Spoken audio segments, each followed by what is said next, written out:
So we have this example express 9824 in standard form. Now in this case, we do not have 0 after the last digit, but also we do not have a decimal point. So let's see how we can solve this. So we are going to be having 9824, which is the same thing as 9824 times 1. Do you understand? Now when you have a whole number like this, it means that the decimal point is at the end. Does that make sense? So it's like we have the decimal point at the end here. Now remember, a must be between 1 and 9.999. Does that make sense?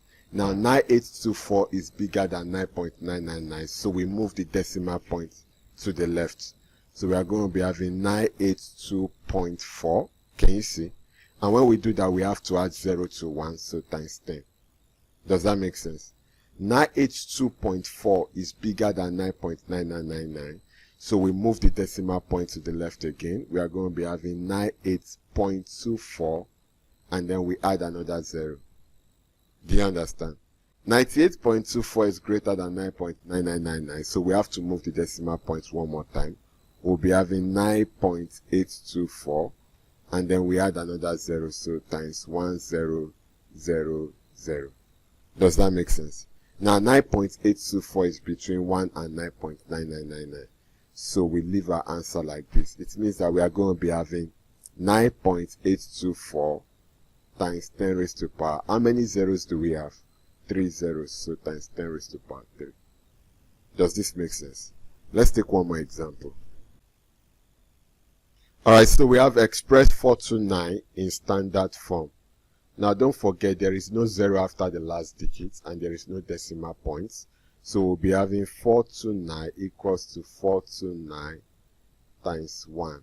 Does that make sense? Now remember, if we do not have a decimal point, it means the decimal point is at the end here. Does that make sense? Now a must be between 1 and 9.999. Now in this case, we have 429, which is bigger than 9.999.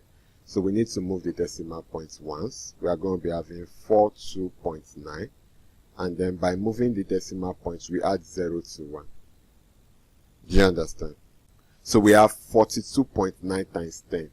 Now 42.9 is greater than 9.9999. So we have to move the decimal points again. We are going to be having 4.29. And then after moving the decimal points, we add another 0. Does this make sense? Now 4.29 is between 1 and 9.999. So we stop here. It then means we are going to be having 4.29 times 10 raised to power. How many zeros do we have? 2 zeros. And this here is our answer.